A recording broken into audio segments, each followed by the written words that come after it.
Masa suami saya mulakan tanam ni, ada kawan dia yang kata, kau esok jalan sepak tin kosong. Maksudnya sewel lah macam tu kan.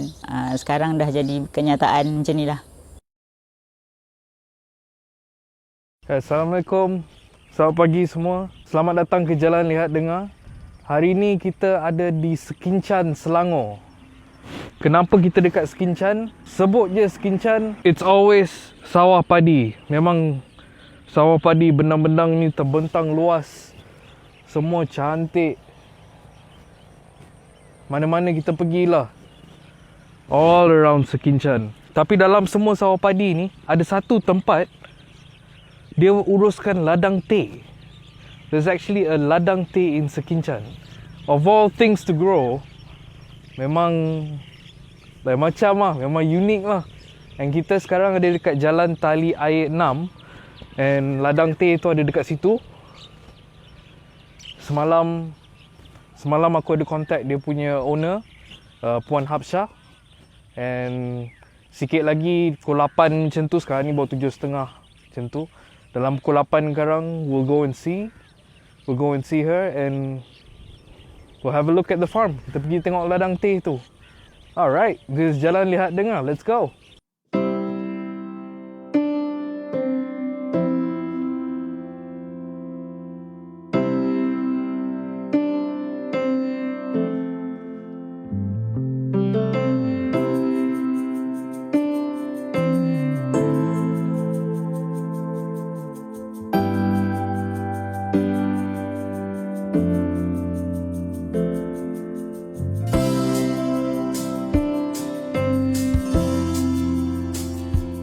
Assalamualaikum. Saya Siti Habsyah Muhammad, isteri kepada seorang petani. Pada tahun 2010 kami memulakan tanaman ni, herba lemon martel yang berasal dari Australia, tapi tanpa disangka sangat subur di bumi Malaysia, sehingga pemilik di Australia pun sangat hairan dengan kesuburan kat sini. Dah hampir 10 tahun kami jaga pokok ni dan sangat memberangsangkan lah. Macam mana dia boleh membesar? Beza yang selama ni yang kita tahu yang famous Cameron Highland, tempat tinggi-tinggi. Ini memang teh yang cuaca panas. Dekat Australia pun memang yang kawasan panas. Dia subur kat Malaysia sebab dapat hujan dan panas yang banyak. Kalau kat Australia tu dia terganggu dengan 4 musim. Bila musim luruh, daun akan gugur. Dia terbantut kat situlah. Kalau kat Malaysia dia sentiasa menambah daun macam ni lah. Jadi hasil dia untuk 3 ekar 300,000 kos permulaan. Ialah benih sepokok dah RM25. Kos buat batas apa semua masih rendah. Yang banyak modal benih dan baja. Dia bukan baja kimia. Sebabnya kita gunakan hampas sawit. Hampas sawit yang dah diperah tu, tandan sawit yang dah diperah tu, kita ambil yang seketul-seketul tu. Masa suami puan cakap, okeylah kita buat lah, macam mana boleh datang? Macam semangat macam boleh lah buat lah. Mana datang tu? Aturan Allah tu bagus kan. Jadi bila datang peluang depan mata, ambil je.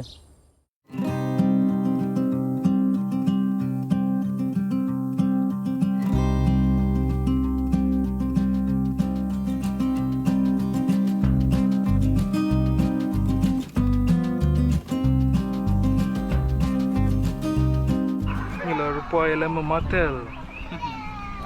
Testing. So this is how it looks like. Try wangi dan 50. Oh, refreshing lah, tak gurau lah. Dia macam lemongrass. Dia ada serai.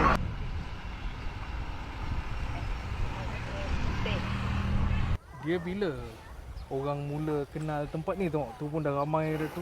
Bila orang tahu? Ini adalah apa kata orang rezeki PKP.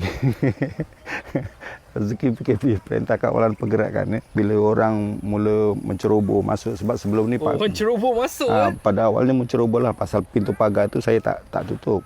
Ha. Jadi diorang tak ada minta izin, diorang masuk ambil photoshoot di sini. Saya tengok ramai sangat. Jadi masa tu datang satu idea, why not saya perkenalkan benda ni kepada public.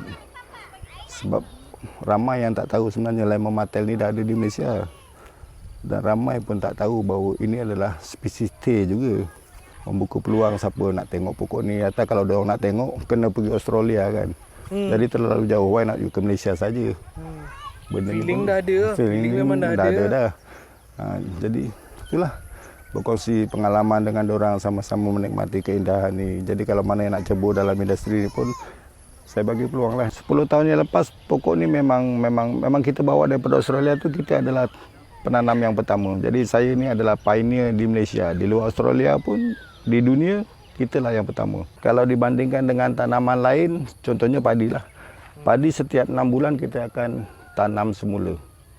Ini kita tanam sekali untuk jangka masa 35 tahun, lebih kurang macam tu. Dan kita tak perlu meracun sebab tumbuhan ni memang semula jadi insect repellent. Serangga tak suka. Selama 10 tahun pengalaman saya, memang setakat ni tak ada apa masalah. Kalau tanah tu rendah, contoh kalau berlaku banjir, itu memang salah satu sifat semula jadi pokok dia yang dia pantang lah.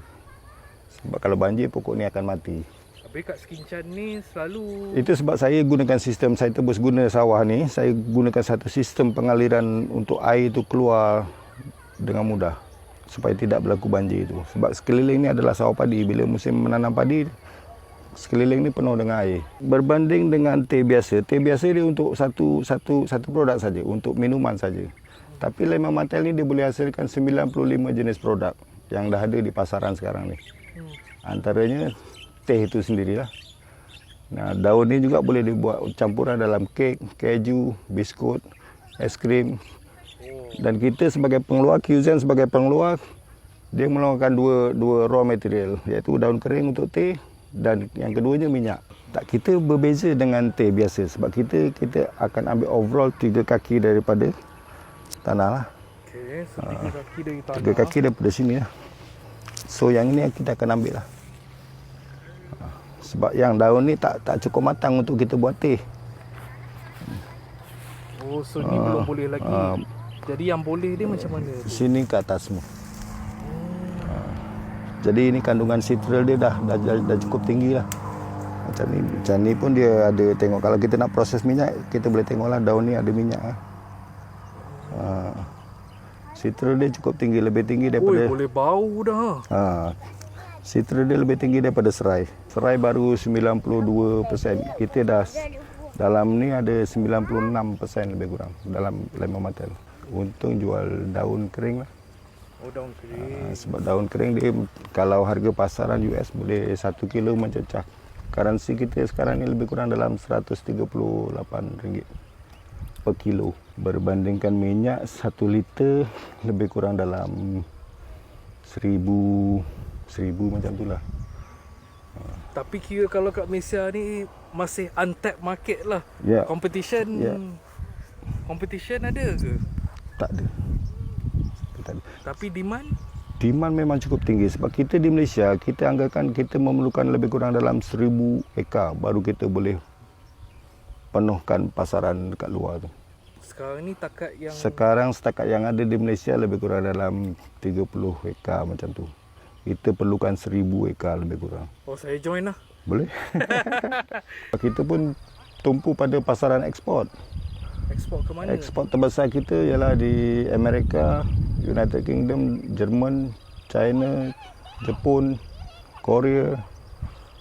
Macam mana dari mengerjakan sawah boleh ke sini?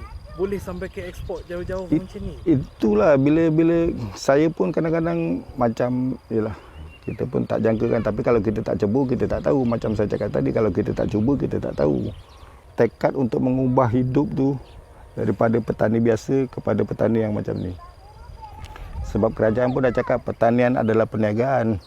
Jadi kalau saya tanam padi cukup untuk sara diri, itu bukan niaga. Pertanian yang berbentuk perniagaan yang macam ni lah. Saya tanam tapi saya boleh meningkatkan ekonomi keluarga saya sampai satu tahap. Bukan yang biasa-biasa. Sebelum ni saya buat sawah padi dan sikit-sikit lah ada tanam sayur-sayuran macam tu. Tahun pertama, tahun kedua tu memang agak perit lah. Pasal kita tak ada sumber pendapatan yang tetap kan. Tapi setelah benda ni kita dah start mula mendatangkan hasil dan kita tahu peningkatan hasil tu kalau nak dibandingkan dengan padi, kelapa sawit atau getah sendiri pun memang jauh berbeza. Berarti untuk tanah yang berkeluasan 1.2 hektar yang kita lihat sekarang ni, dia boleh menghasilkan dalam 30 tan setahun. 30 tan kalau daun yang basah ni, kita boleh dapat pendapatan dalam lebih kurang 150,000.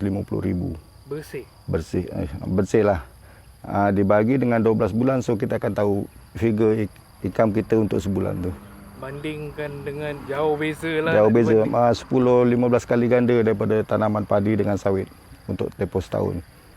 Harapan saya itulah kalau ada lagi lah ramai petani-petani Melayu yang kata orang kalau rasa nak menceburi dalam bidang ni, saya sedia membantulah. Pihak syarikat pun sedia menyediakan kontrak, membimbing dia orang macam mana dia orang nak menaikkan taraf hidup, bertukar kepada satu industri yang jadikan apa matlamat kerajaan tu bahawa pertanian itu adalah perniagaan tu tercapai lah. Kita tak nak orang melabelkan bahawa pertanian ni adalah satu bidang yang low class.